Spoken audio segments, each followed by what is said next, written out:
السلام علیکم ورحمۃ اللہ تعالی وبرکاتہ۔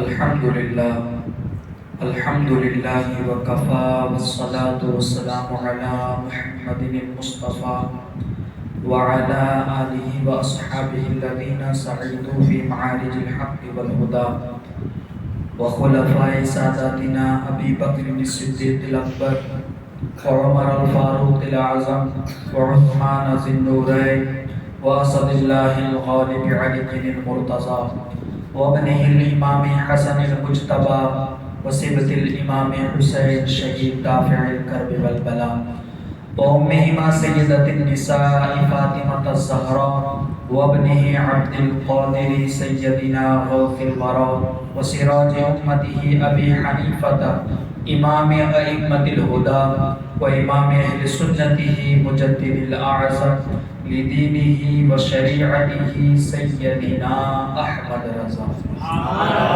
اما بعد فاعوذ باللہ من الشیطان الرجیم، بسم اللہ الرحمن الرحیم۔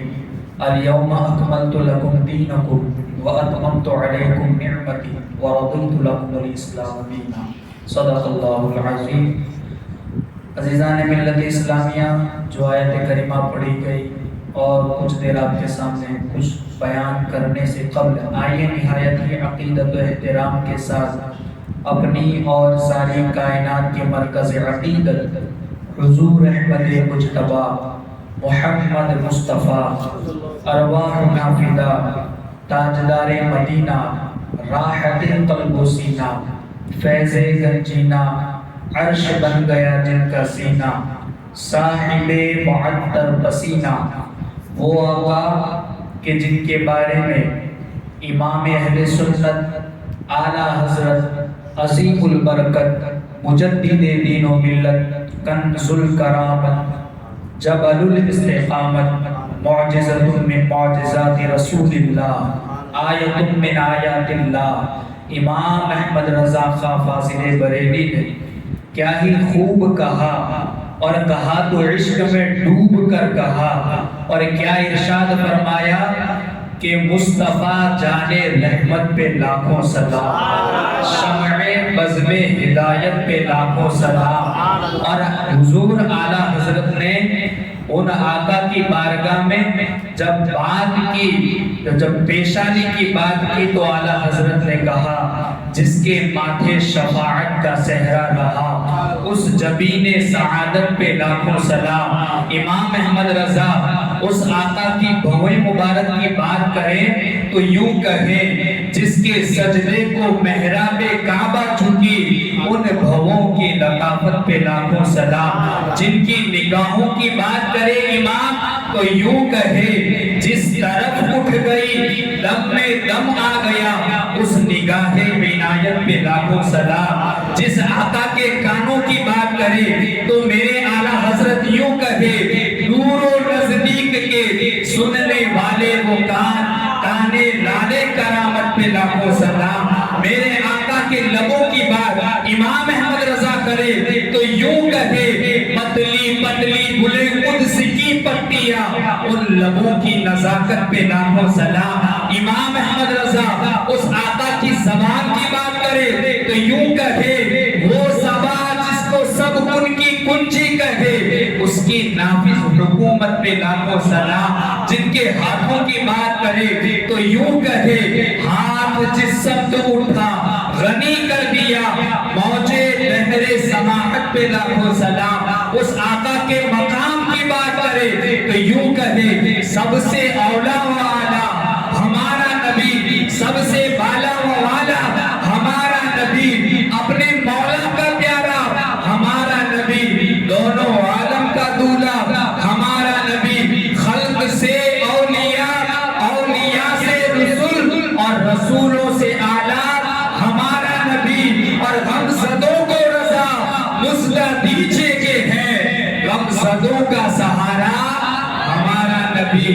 اسی آقا کی بارگاہ میں ایک مرتبہ جھوم جھوم کے باآواز بلند درود پاک کا ہدیہ نشاور کرے پڑے اللہم صلی علی سیدنا و مولانا محمد و بارک وسلم صلاۃ و سلام علیہ رسول اللہ صلی اللہ تعالی علیہ وسلم، ایک درخواست کرنا چاہوں گا کہ جو لوگ باہر مسجد سے صحن میں بیٹھے ہیں، اگر ہو سکے اور کوئی تکلیف نہ ہو تو مسجد کے اندر آ کر کے بیٹھ جائیں، اعتکاف کی نیت کر لیں، جتنی دیر بیٹھے رہو گے اللہ عبادت کا ثواب عطا فرمائے گا۔ تو بیٹھنے میں بھی ثواب ہے، ہر گھڑی اللہ نیکیوں میں لکھتا ہے، تو اندر آ کر کے بیٹھ جائیں اگر کوئی دقت نہ ہو۔ اتنی پیاری محفل سجی ہے، کیوں رضا آج گلی سونی ہے، اٹھ میرے دھوم مچانے والے، اندر آ کر کے بیٹھ جائیں، اتنا پرنور ماحول ہے۔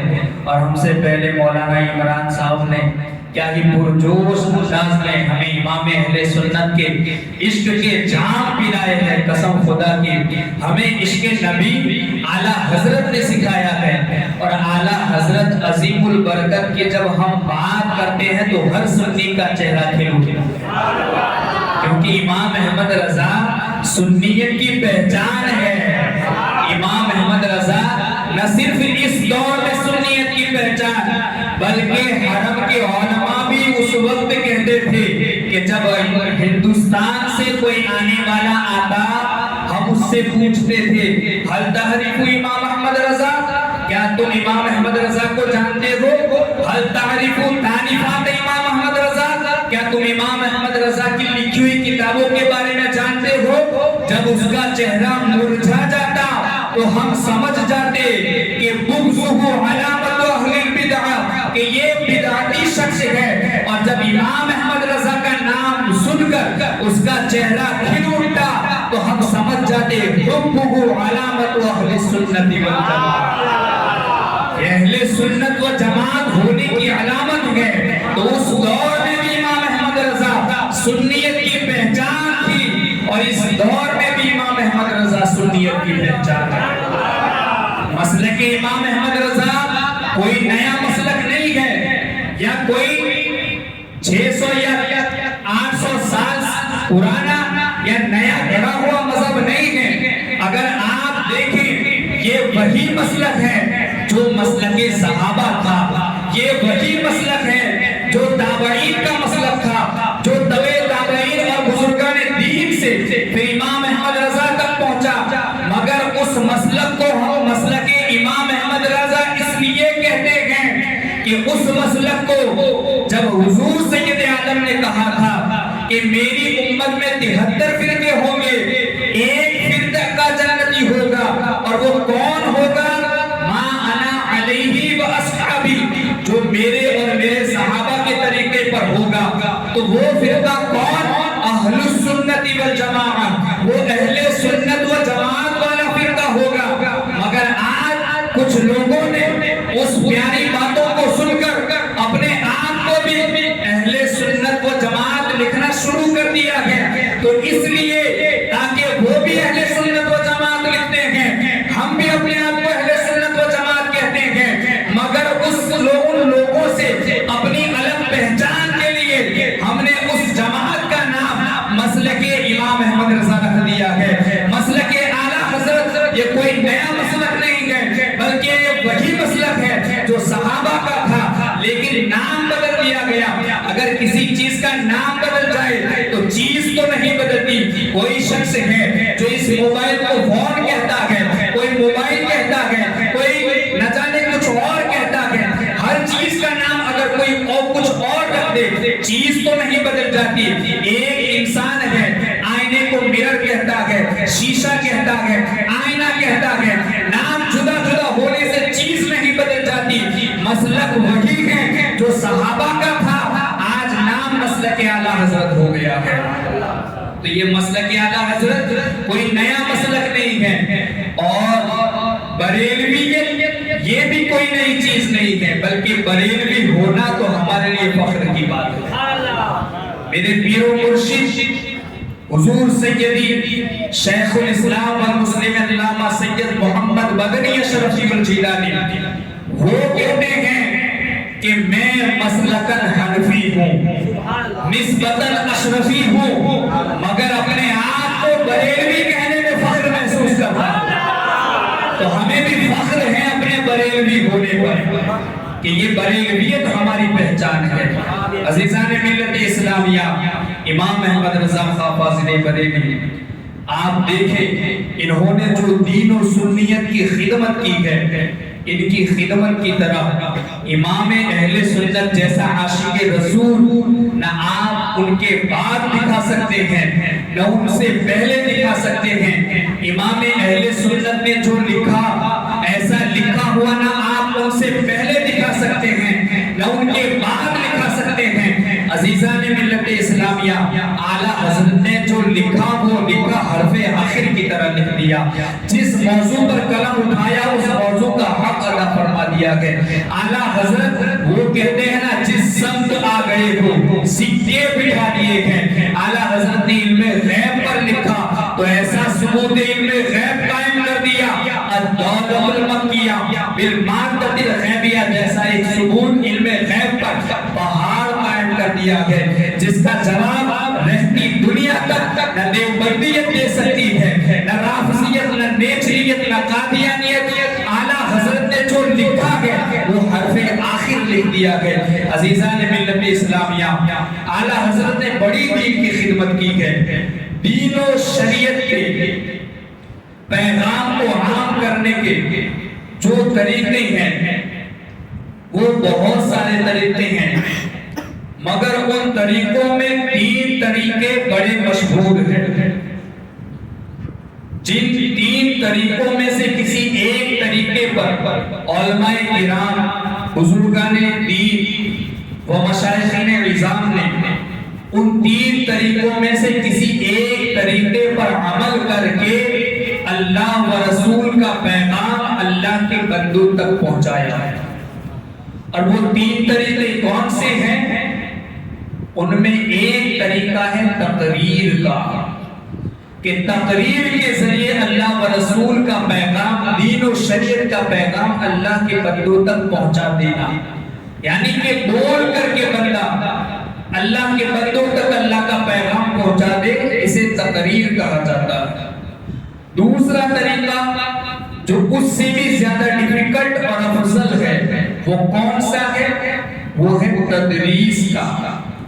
تدریس یعنی دارالعلوم میں یا مدرسوں کے اندر قال اللہ و قال رسول کی صداؤں کو گونجا دینا، وہاں پر بالترتیب طلباء کرام کو کچھ علوم پڑھا دینا، درجہ بدرجہ ان کو کچھ سکھا دینا، انہیں حافظ بنا دینا، انہیں عالم بنا دینا، ایک متعین وقت تک پڑھا کر کے انہیں فارغ کرنا، تو جو پڑھایا جاتا ہے اسے تدریس کہا جاتا ہے، جو پڑھاتا ہے اسے مدرس کہا جاتا ہے۔ مدرس طلباء کو جو سکھاتا ہے تو یہ سکھانے والے کام کو تدریس کہا جاتا ہے۔ یہ دوسرا طریقہ ہے دین کا پیغام لوگوں تک پہنچانے کا۔ اور تیسرا طریقہ جو سب سے افضل اور سب سے مشکل ہے وہ کون سا طریقہ ہے؟ وہ تصنیف کا طریقہ ہے۔ وہ کتابوں کو لکھ کر علماء اہل سنت نے جو کتابیں لکھی وہ کتابوں کو لکھنا تصنیف کہا جاتا ہے، یعنی کہ عوام کو اپنی مادری زبان میں جو وہ سمجھ سکتی ہے اس زبان کے اندر کتاب لکھ کر کے دین و شریعت اور اللہ و رسول کا پیغام پہنچا دینا، اسے تصنیف کہا جاتا ہے۔ اب امام اہل سنت اعلیٰ حضرت عظیم البرکت کی ذات کو ان تینوں طریقوں میں آپ دیکھیں۔ تقریر میں آپ دیکھیں تو جس امام احمد رضا نے 6 سال کی عمر میں میلاد النبی کے جلسے میں میلاد النبی کے ٹاپک پر 2 گھنٹے تقریر 6 سال کی عمر میں کی ہو، اس کے بارے میں کیا پوچھنا کہ اس نے تقریر کے ذریعے دین کی کیا خدمت کی ہے، اس نے تقریر کے ذریعے دین و سنیت کا کیا کام کیا ہے۔ یہ ہے تقریر، اور تقریر کے میدان میں بھی اعلیٰ حضرت بے مثل و بے مثال نظر آتے ہیں۔ دوسرا دیکھیں تدریس کا مقام، تدریس جو تقریر سے مشکل ہے، تدریس کے اندر بھی آپ دیکھیں کیونکہ درخت کا اندازہ پھلوں سے لگایا جاتا ہے، درخت کی عظمت و شان اس کے پھل سے پتہ چلتی ہے۔ امام احمد رضا تدریس کے میدان میں وہ درخت ہیں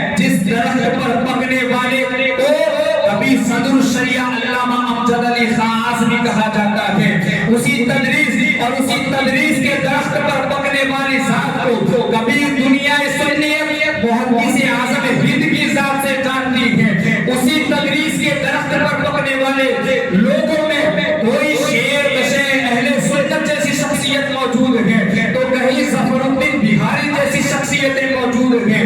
یہ وہ شخصیتیں ہیں تو کہیں علامہ احمد کی جھوجھوی علیہ الرحمہ موجود ہیں. یہ اعلیٰ حضرت کے شاگرد ہیں جو شاگرد اپنے زمانے کے آفتاب و مہتاب نظر آتے ہیں. وہ اپنے زمانے کے درخشندہ ستارے ہیں. تو جن کے شاگرد درخشندہ ستارے ہو ان کے بارے میں کیا پوچھنا کہ تدریس کے میدان میں امام احمد رضا نے کیا دین کی خدمت کی ہے. عزیزان ملت اسلامیہ تیسرا کام ہے تصنیف کا، لکھ کر کے دین و سنیت کا کام کرنا، اللہ و رسول کا پیغام لوگوں تک پہنچا دینا کتابوں کے ذریعے. امام احمد رضا کو اس میدان میں بھی دیکھے جس امام احمد رضا نے 8 سال کی عمر کے اندر ہدایت اللہ جیسی عربی کتاب کی شرح عربی میں لکھ ڈالی.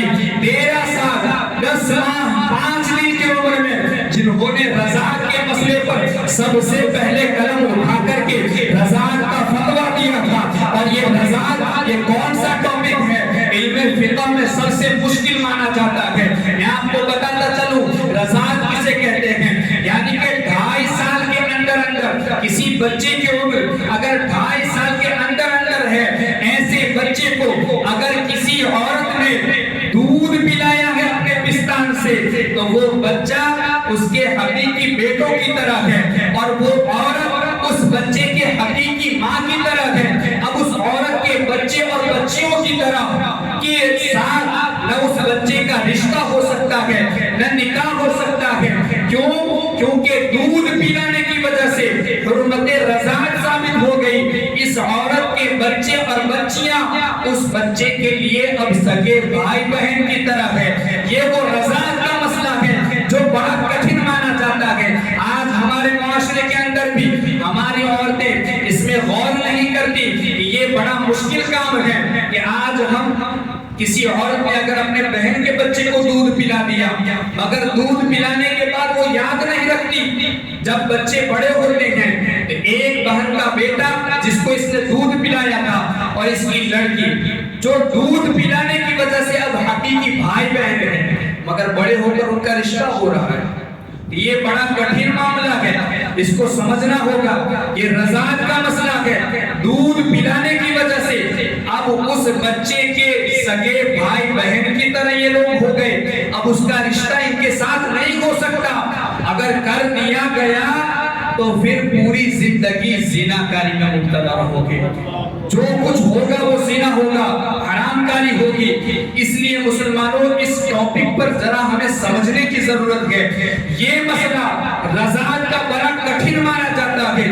اس مسئلے پر امام احمد رضا نے 13 سال 10 ماہ 5 دن کی عمر یعنی 13 سال کا بچہ کیا ہوتا ہے آپ خود غور کرتے چلے جائیں. اس وقت امام احمد رضا نے رضاعت کے مسئلے پر سب سے پہلا فتویٰ لکھا تھا.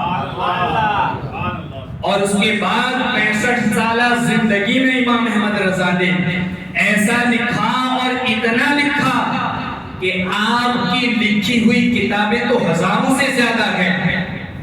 اور آپ کی لکھی ہوئی کتابوں کو آپ کی 65 سالہ زندگی پر جب تقسیم کیا جاتا ہے، کتابوں کو عمر پر جب تقسیم کرتے ہیں تو آپ ہر 5 گھنٹے میں ایک کتاب لکھتے ہوئے نظر آتے ہیں.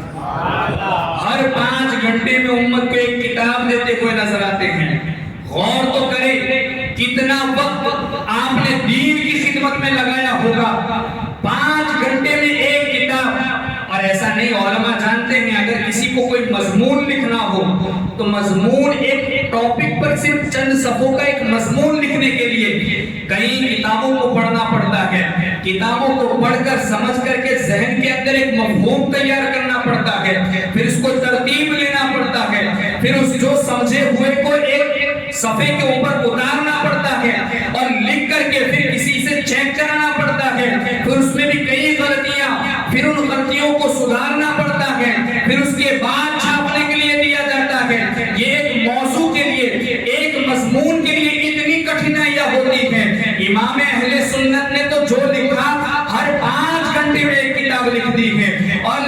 تو ایسی شان کی ہے کہ آپ کے لکھے ہوئے جب صفحوں کو گنا گیا، یعنی اعلیٰ حضرت نے جتنی کتابیں لکھی ان کتابوں کو جب تقسیم کیا گیا تو ہر 5 گھنٹے میں ایک کتاب، اور لکھا اس شان سے، ایسا نہیں کہ صرف قلم اٹھایا اور کاغذ کو سیاہ کرتے چلے گئے، لکھا تو لکھتے چلے گئے، ایسا نہیں، لکھا تو اس شان سے لکھا کہ امام احمد رضا کے لکھے ہوئے صفحوں کو جب گنا گیا تو وہ صفحے بنتے ہیں 16 لاکھ صفحے، 16 لاکھ صفحے امام احمد رضا نے لکھے ہیں، اور وہ صفحے کس شان کے اور کس معیار کے لکھے ہیں۔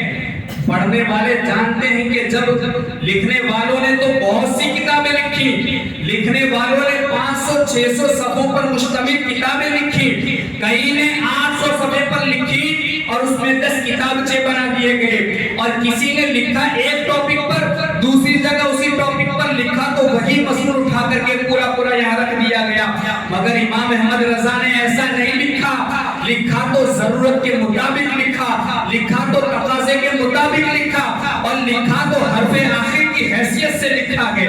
آپ دیکھیں امام احمد رضا نے آج سے 100 سال پہلے لکھا، جو کچھ لکھا وہ 100 سال پہلے لکھا، کیونکہ اس سال جو عرس ہو رہا ہے غالباً یہ آپ کا 105واں عرس ہے، تو جو کچھ امام احمد رضا نے لکھا وہ 100 سال پہلے ہی لکھا ہے، تو 100 سال پہلے امام احمد رضا نے لکھا، مگر قسم خدا کی آج فتنے اٹھ رہے ہیں، آج لوگ نہ جانے کیسے کیسے فتنے اٹھ رہے ہیں، ان فتنوں کے بارے میں جب علماء اہل سنت دیکھتے ہیں کہ لاؤ امام احمد رضا کے ان 16 لاکھ صفحوں کو کھنگالے کہ کہیں اس فتنے کے بارے میں میرے امام نے بھی کہیں قلم چلایا ہے، تو قسم خدا کی لکھا تو 100 سال پہلے ہے، مگر رہنمائی اس میں قیامت تک کے لیے ہے، رہنمائی اس میں قیامت تک کے لیے ہے۔ یہ ہے امام احمد رضا، اور ان کے لکھے ہوئے 16 لاکھ صفحے اس شان کے ہیں۔ ہمارے استاد حضرت علامہ محمد احمد مصباحی صاحب یہ خود اس صفت کے مالک ہیں کہ وہ 90 تلے جملے بولتے ہیں اور 90 تلے جملے لکھتے ہیں، یعنی کہ تھوڑی سی بات کے اندر بہت کچھ سمجھا جاتے ہیں۔ مصباحی صاحب اس وصف کے مالک جو 90 تلے جملے بولنے والے، وہ کہتے ہیں امام احمد رضا کے لکھے ہوئے صفحوں میں سے 16 لاکھ صفحے ہیں، ان میں سے اگر 2 صفحوں کو ما لہو وما علیہ بیان کر دیا جائے، یعنی کہ اس کی تشریح اور اس کو سمجھانے کے لیے اگر پھیلا دیا جائے تو 200 صفحے پر ایک کتاب تیار ہو جائے، 200 صفحوں پر ایک کتاب تیار ہو جائے۔ آپ میں سے بھی کئی ایسے ہوں گے جو پڑھے لکھے ہوں گے، کوئی وکیل، ڈاکٹر، آپ اگر کسی ٹاپک پر کوئی کتاب پڑھتے ہیں، مثال کے طور پر اگر کوئی وکیل ہے تو جو قانون کی کتابیں ہوتی ہیں، آرٹیکل ہوتے ہیں، تو اشارتاً لکھا ہوتا ہے کہ آرٹیکل 292 یا اس طریقے سے، تو پورے قانون کی وضاحت کتاب میں نہیں لکھی ہوتی، اب اس کی وضاحت کے لیے 500-600 صفحے کی الگ کتاب ہوتی ہے، تو ایک آرٹیکل کے اندر اشارتاً لکھا جاتا ہے۔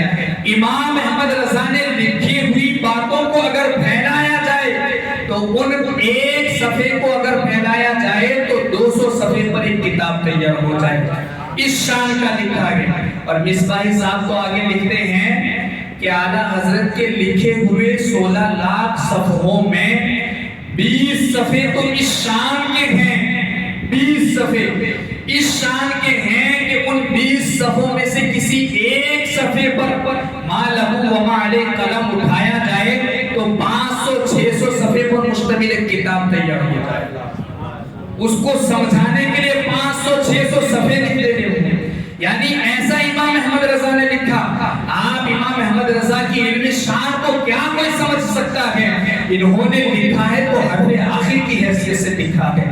عزیزان ملت اسلامیہ، یہ ہے امام احمد رضا اور ان کی یہ ہے علم شان۔ جب امام احمد رضا حرمین شریفین گئے سفر حج کے لیے، تو وہاں جب آپ پہلے سفر میں گئے تو وہاں امام شافعی مسلک کے سب سے بڑے امام اس وقت جو مانے جاتے تھے انہوں نے آپ کو مقام ابراہیم کے پاس دیکھا تو وہ وہاں سے آپ کا ہاتھ پکڑ کر کے اپنے گھر اپنے مکان میں لے گئے، اپنے کمرے میں لے گئے، اور وہاں جا کر کے آپ سے نام پوچھا۔ نام پوچھنے کے بعد کہا امام احمد رضا، یعنی کہ احمد رضا، واللہ انی لأجد نور اللہ بہذا الجبین، احمد رضا میں تجھے جانتا تو نہیں تھا مگر خدا کی قسم میں نے تیری پیشانی میں اللہ کے نور کو چمکتا ہوا دیکھا، میں نے تیری پیشانی میں اللہ کے نور کو چمکتا ہوا دیکھا ہے۔ اور یہ وہی بولی تھی جو مراد آباد میں حضرت فضل الرحمن گنج مراد آبادی نے کہی تھی۔ جب 20 سال کی عمر میں امام احمد رضا مراد آباد ان کی ملاقات کے لیے آئے تو انہوں نے یہی کہا تھا، امام احمد رضا مجھے تیرے پورے وجود میں اللہ کا نور نظر آتا ہے۔ یہ ہے امام احمد رضا۔ اسی لیے تو کہا کوئی شان خواجہ پیا بن کے آیا، کوئی شان غوث الورا بن کے آیا۔ امام احمد رضا میں تیری عظمتوں پہ قربان جاؤں، تو محمد مصطفیٰ کا معجزہ بن کے آیا، تو محمد مصطفیٰ کا معجزہ بن کے آیا۔ عزیزان ملت اسلامیہ، پھر اعلیٰ حضرت جب دوسری مرتبہ سفر حج کے لیے گئی تو اس وقت کرنسی کا مسئلہ چھڑا ہوا تھا۔ کرنسی یعنی کہ ہمارے اسلامی ممالک جو ہیں وہاں پر درہم و دینار چلتے تھے، کہیں اشرفی چلتی تھی، سونے چاندی کے سکے چلا کرتے تھے۔ تو اس وقت تو سونے چاندی کے سکے چلتے تھے، مگر جب کرنسی کا معاملہ آیا، ایک کاغذ کا ٹکڑا کیا قیمتی شے بن سکتا ہے یا نہیں بن سکتا، یہ مسئلہ چھڑا ہوا تھا۔ کیونکہ اب مسلمان تو اپنا ہر کام شریعت کے مطابق کرتا ہے، تو چونکہ سونا چاندی تو پیدائشی اعتبار سے قیمتی شے مانی جاتی ہے، تو ان کا تو قیمتی ہونا سمجھ میں آتا ہے، مگر ایک کاغذ کا ٹکڑا کیا وہ بھی قیمتی بن سکتا ہے؟ کیا شریعت میں اس کی بھی کوئی رہنمائی ہے؟ جب یہ مسئلہ چھڑا تو دنیا کے بڑے بڑے مفتیوں کو یہ مسئلہ پوچھا گیا، یہ فتویٰ پوچھا گیا۔ دارالعلوم دیوبند کے اندر بھی یہ مسئلہ آیا اور وہاں کے مفتیان کرام بھی اس مسئلے میں ٹھوکریں کھاتے ہوئے نظر آئے۔ امام احمد رضا جب حرم کے اندر دوسری مرتبہ سفر حج کے لیے گئے تھے تو چونکہ آپ کی شہرت دوسری مرتبہ تو ہو چکی تھی، لوگ آپ کو جان چکے تھے، تو وہاں کے بڑے بڑے علماء مفتیان کرام نے 12 سوالوں پر مشتمل ایک کاغذ تیار کیا اور 12 سوالات لکھ کر کے امام احمد رضا کی بارگاہ میں پیش کیے۔ امام احمد رضا نے ان 12 سوالوں کو پڑھا اور پڑھ کر کے پھر لکھنا شروع کیا۔ میرے امام اس وقت کتابیں لے کر نہیں گئے، کوئی کتب خانہ ساتھ لے کر نہیں گئے، مگر جب سوالات پیش کیے گئے امام احمد رضا نے لکھنا شروع کیا۔ ان 12 سوالوں کے جواب میں امام احمد رضا نے ایک کتاب تیار کر دی اور اس کتاب کے اندر امام احمد رضا نے فتح القدیر کا ایک جزیہ نقل کیا ہے کہ اس کے اندر اعلیٰ حضرت نے فرمایا فتح القدیر کے حوالے سے کہ اگر کوئی شخص اپنے کاغذ کے ٹکڑے کو 1000 روپے میں بیچنا چاہے تو اسے بیچ سکتا ہے۔ یہی جزیہ لکھ کر کے آپ نے نوٹوں کی کرنسی کا مسئلہ حل کر دیا۔ جب علماء حرم نے اس کتاب کو پڑھا تو پھر پڑھا اور اپنے ذہن پر ہاتھ مار کر کے کہنے لگے کہ امام احمد رضا یہ جزیہ ہماری نظروں سے کہاں چھپ گیا تھا، اللہ نے یہ حصہ تیرے نصیب میں لکھا تھا، اب قیامت تک نوٹوں کی کرنسی چلے گی تو تیرے احسان سے چلے گی، نوٹوں کی کرنسی چلے گی تو تیری لکھی ہوئی کتاب سے چلے گی۔ اسی لیے کہا امام اور ہوں گے کہ جن کو اپنے علم پر ناز ہوگا، امام احمد رضا کی ذات وہ ہے جن کے بازو پر علم کو ناز ہے، جن کے بازو پر قلم پر علم کو ناز ہے، یہ امام احمد رضا ہے۔ 12 سوالات جب پیش کیے تو ان 12 سوالوں کے جواب میں آپ نے ایک کتاب تیار کر، یہ مسئلہ بھی امام احمد رضا نے حل کیا۔ اور اس کے بعد پھر وہ بھی مسئلہ پوچھا گیا۔ امام احمد رضا نے ایسے ایسے مسئلوں کو حل کیا ہے کہ نہ آپ سے پہلے کسی پر یہ گرا کھلی، نہ آپ کے بعد، بلکہ آپ دیکھیں کہ ایک مسئلہ حضرت امام شامی رحمۃ اللہ تعالی علیہ کے پاس لے آیا، پوچھا گیا کہ قرآن افضل ہے یا حضور افضل ہے؟ بڑا کٹھن مسئلہ تھا کہ قرآن افضل ہے یا حضور افضل ہے۔ امام شامی کہتے ہیں مجھ پر یہ گرہ نہیں کھلی، وہاں سے یہ مسئلہ ہوتے ہوتے بریلی کی تاجدار امام احمد رضا کے پاس آیا۔ اعلیٰ حضرت نے کہا فقیر پر یہ مسئلہ واضح ہے، اور پھر کہا کہ اگر یعنی جو قرآن ہے وہ قرآن لفظوں اور معانی کے مجموعے کا نام ہے۔ اب یہ ایسی بات ہے، اب میں کچھ ایسی بات بھی کر جاؤں تاکہ آپ کے سمجھ میں نہ آئے، تاکہ امام احمد رضا کی علم شان بھی آپ کو پتا چلے کہ اعلیٰ حضرت نے کہا قرآن جو ہے اللہ کا جو کلام لکھا ہوا وہ لفظ اور معنی کے مجموعے کا نام ہے۔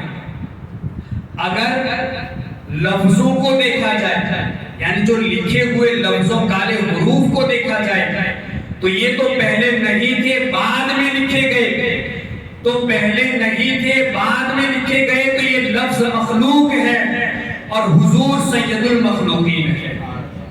اگر لفظوں کو دیکھا جائے، لکھے ہوئے حروف کو دیکھا جائے تو ان لفظوں سے حضور افضل ہے، کیونکہ یہ لفظ مخلوق ہیں اور حضور ہر مخلوق سے افضل ہیں۔ تو لفظوں کے اعتبار سے لفظوں سے حضور افضل ہے، مگر جو کلام الہی ہے، جو لفظوں کا معنی ہے، اس معنی کو دیکھا جائے تو وہ ہے کلام الہی، اور وہ کلام الہی کیا ہے؟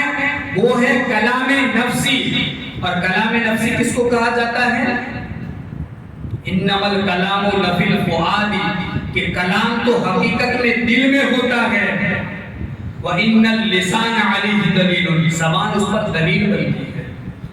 جو کلام ہوتا ہے وہ حقیقت میں دل میں ہوتا ہے اور زبان اس پر دلیل بنتی ہے۔ تو جو کلام الہی ہے وہی کلام نفسی، حقیقتاً وہی کلام نفسی، اور کلام نفسی ہے صفت الہی، اور صفت الہی اللہ کے ساتھ ہے۔ تو اگر اس کلام کو دیکھا جائے، کلام نفسی یعنی ان لفظوں کے معنی کو دیکھا جائے تو لفظوں کا معنی صفت الہی ہے، تو ان لفظوں کے معنی کو دیکھا جائے تو یہ صفت الہی ہونے کی وجہ سے حضور سے افضل ہے۔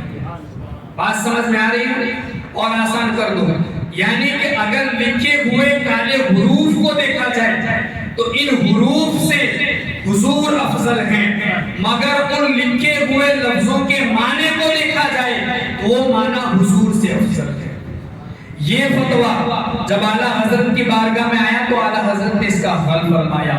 جو فتویٰ شامی میں امام حضرت شامی سے بھی حل نہ ہو سکا، عزیزان ملت اسلامیہ، اور کچھ آپ کو اعمال کے حوالے سے امام احمد رضا نے لکھا تو ایسے بہت کچھ ہیں۔ جب آپ حرم کے اندر دوسری مرتبہ گئے تو علم غیب پر کسی نے سوالات پر مشتمل ایک پرچہ دے دیا، امام احمد رضا نے وہاں پر بھی الدولۃ المکیہ بالمادۃ الغیبیہ نامی کتاب کعبے کے سائے میں بیٹھ کر کے 8 گھنٹے میں لکھ دی تھی، اور وہ کتاب 8 گھنٹے میں امام احمد رضا نے لکھی، جس کو علماء حرم 8 گھنٹے میں پڑھ بھی نہیں سکتے ہیں۔ جب پڑھا امام احمد رضا کی لکھی ہوئی اس عربی کتاب کو، عربی میں اعلیٰ حضرت نے لکھا تھا، تو عربی کو دیکھ کر کے عرب کے علماء کبھی اس کی عبارت کو دیکھتے ہیں، کبھی امام احمد رضا کو دیکھتے ہیں، کبھی اس کی سلاست کو دیکھتے ہیں، کبھی امام احمد رضا کو دیکھتے ہیں کہ کیا عجم کا رہنے والا جس کی زبان عربی نہیں، جس کی پیداوار عرب کی نہیں ہے، ایک عجم کا رہنے والا ہے، کیا وہ بھی اتنی سلاست کے ساتھ عربی لکھ سکتا ہے؟ کیا وہ بھی اتنی مصفہ اور مجلہ عبارتوں کے ساتھ کچھ لکھ سکتا ہے؟ وہ امام احمد رضا کو دیکھتے چلے گئے، اور اسی وقت کہا تھا ان لوگوں نے جب وہ کتاب پڑھی اور پڑھ کر کے امام احمد رضا کو کہا، امام احمد رضا تو کوئی معمولی ذات نہیں بلکہ معجزۃ من معجزات سید المرسلین و آیۃ من آیات اللہ، تو حضور کے معجزوں میں سے ایک معجزہ ہے، اور اللہ کی نشانیوں میں سے ایک نشانی ہے یہ الدولت المکیہ بالمادۃ الغیبیہ.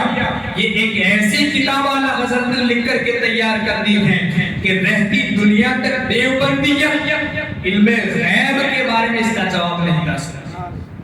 علم غیب کے اوپر اعلیٰ حضرت نے ایک ثبوت کا پہاڑ قائم کر دیا ہے. عزیزان ملت اسلامیہ، اب عمل کے اعتبار سے دیکھیں اعلیٰ حضرت اتنے عشق رسول میں ڈوبے ہوئے تھے. اب جتنا جس کا عشق باکمال ہوتا ہے سنتوں پر عمل بھی اس کا اتنا ہی باکمال ہوتا ہے. اعلیٰ حضرت کا سنتوں پر عمل کیسا تھا؟ حدیث پاک میں ہے ان اللہ یحب التیامن علی کل شیء حتی التنعل والترجل. اللہ کے رسول نے فرمایا کہ اللہ کو ہر چیز میں داہنی جانب زیادہ پسندیدہ ہے. داہنی جانب جمڑی سائڈ اللہ اور رسول کو داہنی جانب ہر چیز میں زیادہ پسند ہے. اب اس چیز پر امام احمد رضا کا عمل دیکھیں کہ اعلیٰ حضرت جب تعویذ لکھنے کے لیے لکیریں بھی کھینچتے تھے تو وہ داہنی جانب سے کھینچا کرتے تھے. اعلیٰ حضرت جب کوئی جوتا پہنتے یعنی اس میں کہا گیا کنگھی بھی کرو تو داہنی جانب سے کرو. کوئی اگر اللہ کو پسند ہے جوتا بھی پہنو تو داہنے پیر میں پہلے داہنے پیر میں پہنو کیونکہ یہ اللہ کو زیادہ پسند ہے. امام احمد رضا نے تو اپنا ہر کام داہنی جانب سے شروع کر دیا. لکیریں بھی کھینچتے تو داہنی جانب سے کھینچتے. یہاں تک کہ 786 بھی امام احمد رضا لکھتے تھے تو ادھر سے نہیں ہم لکھتے ہیں 7 8 6 مگر اعلیٰ حضرت لکھتے تھے پہلے 6 پھر 8 پھر 7 لکھا کرتے تھے.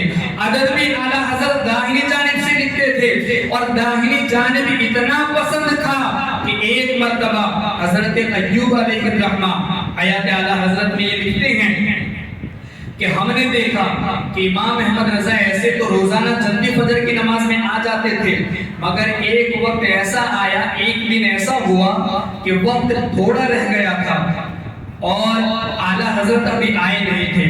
ہم نے دیکھا کہ امام احمد رضا اب آئیں گے تو جلدی جلدی میں آئیں گے تو کیا جلدی جلدی میں ان کا کوئی قدم سنت کے مطابق مسجد میں پڑتا ہے یا سنت کے غیر مطابق یعنی کہ سنت کے مطابق آتے ہیں یا سنت پر عمل کرنا چھوڑ دیتے ہیں.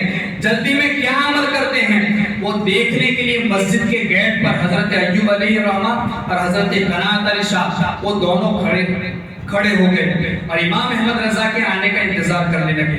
امام احمد رضا لیٹ کیوں ہوئے تھے اعلیٰ حضرت نے خود یہ لکھا ہے اور کہا کہ ایک دن ایسا ہوا کہ مجھے نہانے کی حاجت پیش آئی یعنی مجھ پر غسل واجب ہو چکا تھا تو میں نے جیسے گھڑی دیکھی تو گھڑی میں اب چند منٹ کا وقت باقی رہ گیا تھا. میں گھڑی لے کر کے غسل خانے میں گیا اور گھڑی لے کر کے میں نے غسل کیا. غسل کرنے کے بعد جب میں نے گھڑی کو دیکھا تو گھڑی یعنی غسل کرنے سے پہلے جہاں گھڑی کی سوئی اٹکی ہوئی تھی غسل کرنے کے بعد بھی وہیں پر اٹکی ہوئی. یہ بڑی خاص بات ہے. اعلیٰ حضرت امام احمد رضا کے لیے وقت کو روک دیا گیا. گھڑی کی سوئی غسل خانے میں جانے سے پہلے جہاں اٹکی ہوئی تھی غسل کرنے کے بعد امام احمد رضا نے جب گھڑی کی سوئی کو دیکھا تو وہیں سے شروع ہوئی. اور یہ کوئی تعجب کی بات نہیں ہے یہ حضور کی امت کے ولیوں کا مقام ہے کیونکہ اگلے انبیاء کرام کی امتوں کے لیے بھی وقت کو جب مختصر کیا گیا یا مختصر سے وقت کو لمبا کیا گیا. آپ سورہ کہف میں اصحاب کہف کے واقعے کو پڑھ لیں یا پھر وہ حضرت خضر یا وہ آج کچھ دنوں پہلے جو ہماری تفسیر میں گزرا تھا کہ حضرت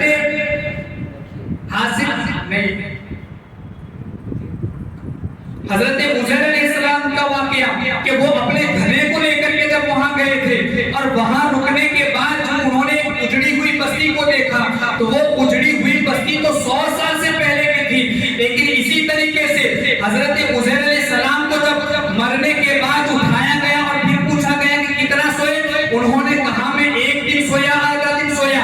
اسی طرح کا واقعہ اصحاب کہف کا ہے جب انہیں بھی پوچھا گیا کم لبثتم کتنا سوئے انہوں نے کہا لبثنا یوما او بعد یوم 1 دن سوئے یا آدھا دن سوئے. تو یوں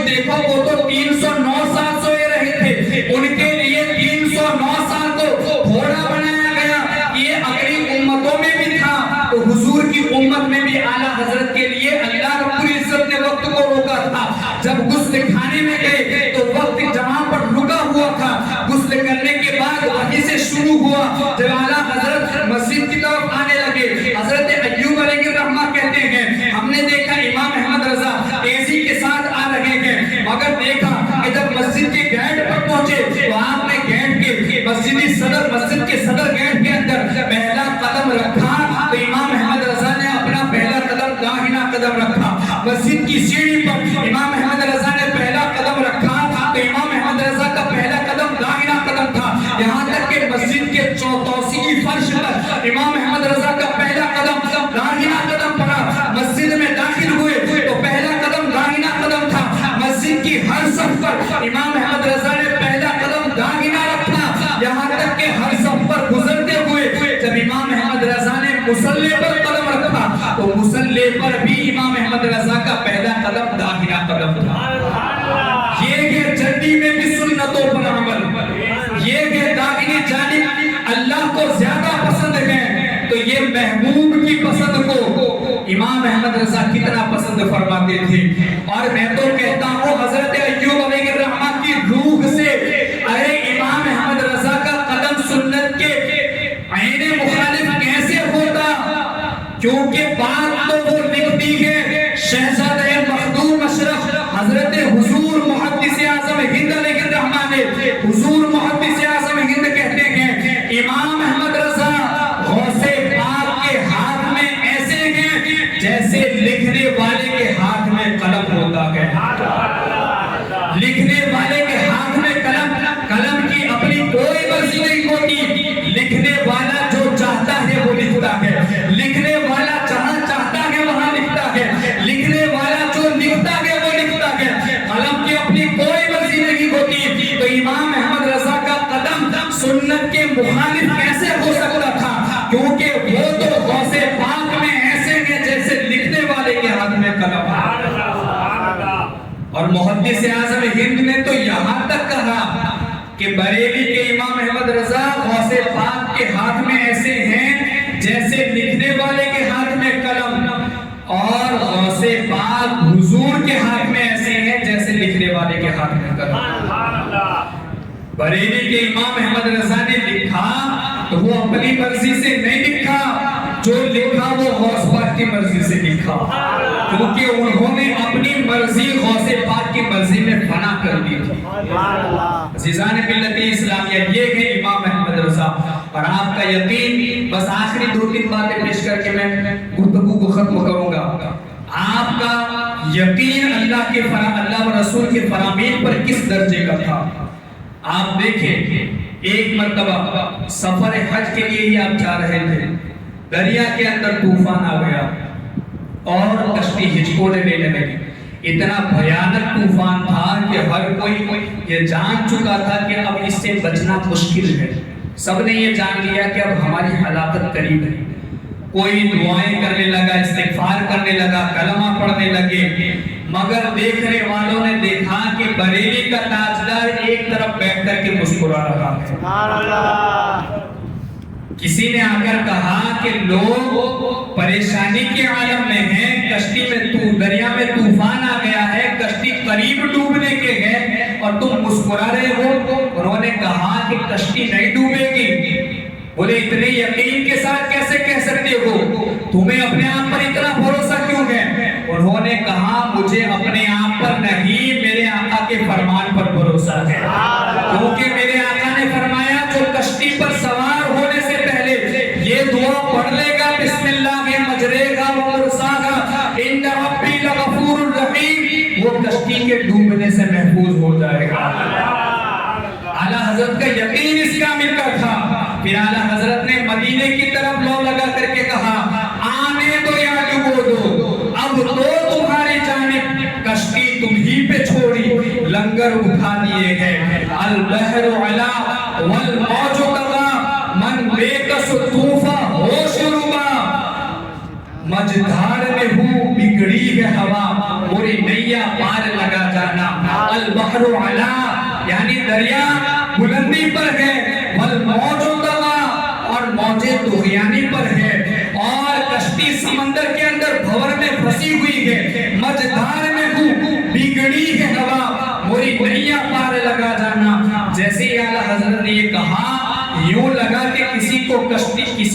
کشتی کو پکڑ کر کے کنارے پر لگا دیا. یقین اس درجے کا تھا اعلیٰ حضرت کا. اسی طرح کا ایک اور واقعہ ہے کہ امام احمد رضا کو ایک بیماری ہو گئی, یعنی کانوں کے پاس کچھ گیٹیاں نکلنے لگی, اور اس وقت زمانے اس ہند کے اندر طاعون کی بیماری پھیلی ہوئی تھی. جب طبیب کو بلایا گیا تو طبیب نے کہا یہ تو وہی ہے, یہ تو وہی ہے, یعنی کہ طاعون ہی ہے.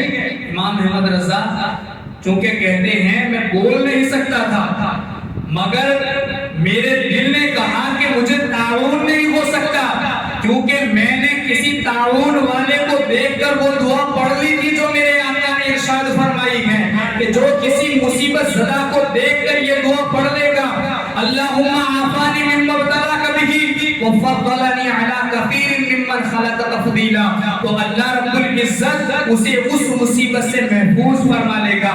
تو میں نے تو چونکہ طاعون والے کو دیکھ کر دعا پڑھ لی ہے, مجھے طاعون نہیں ہو سکتا, کوئی اور بیماری ہو سکتی ہے مگر طاعون نہیں ہو سکتا. اور میں نے اپنے دل ہی میں کہا یا اللہ کذب الطبیب وصدق الحبیب, اے اللہ تو اس طبیب کو جھوٹا ثابت فرما دے اور اپنے حبیب کو سچا ثابت فرما دے. جیسے ہی میں نے یہ دعا کی دل میں کہ کوئی غیب سے کہنے والے کی آواز آئی کہ مسواک اور کالی مرچ, تو پھر میں نے مسواک اور کالی مرچ کو کیا تو خون کی الٹی ہوئی اور مجھے شفا مل گئی.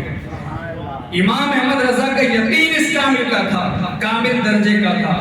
اسی طرح آپ دیکھیں وہ کہتے ہیں کہ میں جب نوعمر یعنی کہ بچپن ہی سے مجھے آنکھوں کی بیماری تھی, آنکھوں میں سے پانی آتا تھا, پانی اترتا تھا.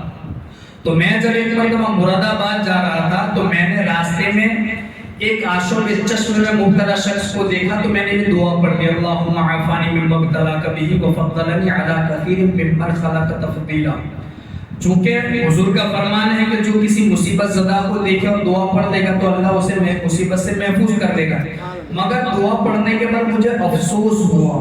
افسوس اس لیے ہوا کہ حضور نے یہ فرمایا کہ 3 بیماریوں کو برا نہ جانا.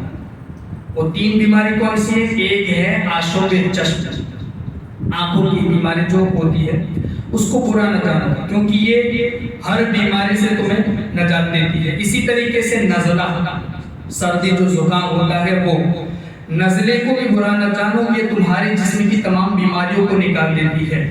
تیسری بیماری ہے کھجلی, جلد کی بیماری, اس کو بھی برا نہ جانو کیونکہ وہ جلد کی تمام بیماریوں سے نجات دے دیتی ہے. اب چونکہ یہ فرمان تھا, میں نے آشوب چشم والے کو دیکھ کر کے وہ دعا پڑھ لیا, اب افسوس ہونے لگا کہ اس بیماری کو برا نہیں جاننا تھا, میں نے دعا پڑھ دی. مگر اس کے بعد آپ دیکھیں کہ اعلیٰ حضرت کو جب آنکھوں میں تکلیف ہونے لگی تو آپ نے ہجری سن 1300 میں بہت ماہر طبیب حضرت سید اشفاق حسین صاحب کو بلایا اور اپنی آنکھیں چیک کرائی. تو انہوں نے کہا کہ 20 سال کے بعد آپ کی آنکھیں ختم ہو جائے گی, یعنی آپ کی بینائی ختم ہو جائے گی, آپ کو دیکھنا بند ہو جائے گا. تو انہوں نے ایک رائے دی کہ آپ اب کتابوں سے دور رہیں, کیونکہ آپ کی آنکھیں چھوٹی چھوٹی کتابوں کی عبارتیں پڑھنے کی وجہ سے کمزور ہو رہی ہے. تو آپ تھوڑے دن کے لیے, آپ 15-20 دن کے لیے کتابوں سے دور رہیں. امام احمد رضا کہنے لگے 15-20 دن تو بہت دور کی بات ہے, میرے لیے تو 15 سیکنڈ کتابوں کے بغیر رہنا مشکل ہے. میں نے اس پر عمل نہیں کیا, میں کتابیں پڑھتا رہا یہاں تک کہ 16 سال گزر گئے. 16 سال کے بعد پھر میں نے چیک کرایا تو ایک دوسرے ڈاکٹر نے بتایا کہ 4 سال کے بعد آپ کی بینائی ختم ہو جائے گی. یعنی کہ جو سید اشفاق حسین صاحب نے بتایا تھا وہ بات صحیح نکلی کہ 20 سال کے بعد انہوں نے کہا تھا کہ بینائی ختم ہو جائے گی. 16 سال کے بعد چیک کرایا تو کہا 4 سال کے بعد ختم ہو جائے گی. میں نے اس کے بعد, اب مجھے یقین تھا میرے حضور کے فرمان پر, مجھے کسی طبیب پر اتنا یقین نہیں تھا جتنا مجھے مدینے کے حبیب پر یقین تھا. اور انہوں نے حضور کے فرمان پر, چونکہ انہوں نے مراد آباد جاتے وقت وہ دعا پڑھ لی تھی آنکھوں کی بیماری میں مبتلا شخص کو دیکھ کر, اللہم عافانی مما ابتلاک بہ وفضلنی علی کثیر ممن خلق تفضیلا. اس کے بعد پوری زندگی اعلیٰ حضرت پڑھتے رہے, لکھتے رہے, مگر نہ بینائی گئی نہ آنکھوں میں کوئی تکلیف آئی. یہ یقین اس درجے کا تھا امام احمد رضا کا. چونکہ جہاں محبت ہوتی ہے وہاں سنتوں پر عمل بھی اتنا گہرا ہوتا ہے، اور جہاں سنتوں پر عمل ہوتا ہے وہاں پھر اللہ کی مدد بھی ایسی شامل حال ہوتی ہے۔ اعلیٰ حضرت نے ایسے تو اکثر سنتوں پر عمل کیا، مگر جو جتنا سنتوں پر رچ بس جاتا ہے، کچھ سنتیں ایسی ہوتی ہیں جن پر عمل کرنا ہر کسی کے بس کی بات نہیں ہوتی۔ ایسی کچھ سنتیں حضور کی بھی ہیں، جیسے حضور صلی اللہ علیہ وسلم نے اپنی آخری ظاہری حیات کے آخری دنوں میں حضرت مولا علی رضی اللہ تعالیٰ عنہ کے کندھے پر ہاتھ رکھ کر، اور ایک دوسرے صحابی غالباً حضرت عبداللہ ابن عباس یا حضرت عباس کے کندھوں پر ہاتھ رکھ کر کے مسجد جایا کرتے تھے۔ حالانکہ یہ تو ظاہری دنیا کو دکھانے کے لیے، ورنہ وہ شان آپ کی جدا ہے جس کو بارے دو عالم کی پرواہ نہ کی، ایسے بازو کی قوت پہ لاکھوں سلام۔ یہ تو صرف ظاہری دنیا کے لوگوں کو دکھانے کے لیے کہ لوگوں اگر تمہیں ایسی تکلیف بھی ہو تو اس طرح سہارا لے کر مسجد جانا پڑے تو سہارا لے کر مسجد جانا، یہ تعلیم دینے کے لیے حضور نے استعمال فرمایا تھا سہارا۔ مگر حضور کو سہارے کی ضرورت نہیں ہے، تو اس سنت پر اب کسی بلا اختیار تو کوئی عمل نہیں کر سکتا۔ امام احمد رضا کا سنتوں پر عمل اتنا گہرا تھا کہ آخری عمر میں اللہ رب العزت نے حضور کی اس سنت پر بھی عمل کرا دیا، یعنی اعلیٰ حضرت کو بھی پھر سہارے کے ذریعے مسجد تک پہنچایا جاتا تھا اور مسجد سے پھر لایا جاتا تھا۔ یہاں تک کہ ایک مرتبہ کوئی مسجد پہنچانے والا نہیں تھا اور جماعت کا وقت قریب آ چکا تھا، تو امام احمد رضا چونکہ چل نہیں سکتے تھے تو آپ اپنے گھٹنوں کے بل گھسیٹتے ہوئے مسجد کی طرف آنے لگے۔ اعلیٰ حضرت جماعت کے ساتھ نماز پڑھنے کو اتنا افضل مانتے تھے۔ یہ ہے امام احمد رضا جن کا عمل بھی اتنا گہرا تھا اور سنتوں کا عمل بھی اتنا گہرا تھا، اور حضور کے فرمان پر یقین بھی آپ کا اتنا گہرا تھا کہ چونکہ جہاں عاشق رسول ہوتا ہے، جو جتنا عشق میں ڈوب جاتا ہے وہ اتنا ہی سنتوں پر عمل کرنے میں بھی اتنا ہی باکمال ہوتا ہے۔ اللہ رب العزت کی بارگاہ میں دعا ہے کہ کہیں سنی باتوں پر ہم سب کو عمل کی توفیق عطا فرمائے۔ وآخر دعوانا ان الحمدللہ رب العالمین۔ آخر میں یہی ایک شعر کہوں گا کہ شرک تھا جب ناز کرنا احمد مختار پر، نکتہ چینتے لوگ علم سید ابرار پر، ہر ولی ہر غوث کو بے دست و پا سمجھا گیا، یا رسول اللہ کہنے پر تھا فتویٰ شرک کا، کفر پر ایک دن مشیت کو جلالا ہی گیا، میرے آقا کی محبت کا سنبھالا ہی گیا، صورت تسکین کی نکلی دل سیماب سے، ایک کرن پھوٹی اچانک چرخ پہ مہتاب سے، اس کرن کو اہل دی احمد رضا کہنے لگے، امت ختم الرسل کا پیشوا کہنے لگے، اس کرن نے راہ ایمان کو منور کر دیا، پھول تو ہے پھول خاروں کو گلے تر کر دیا۔ عزیزان ملت اسلامی، آخر دعوانا ان الحمدللہ رب العالمین۔ السلام علیکم، صلاۃ والسلام علیکم۔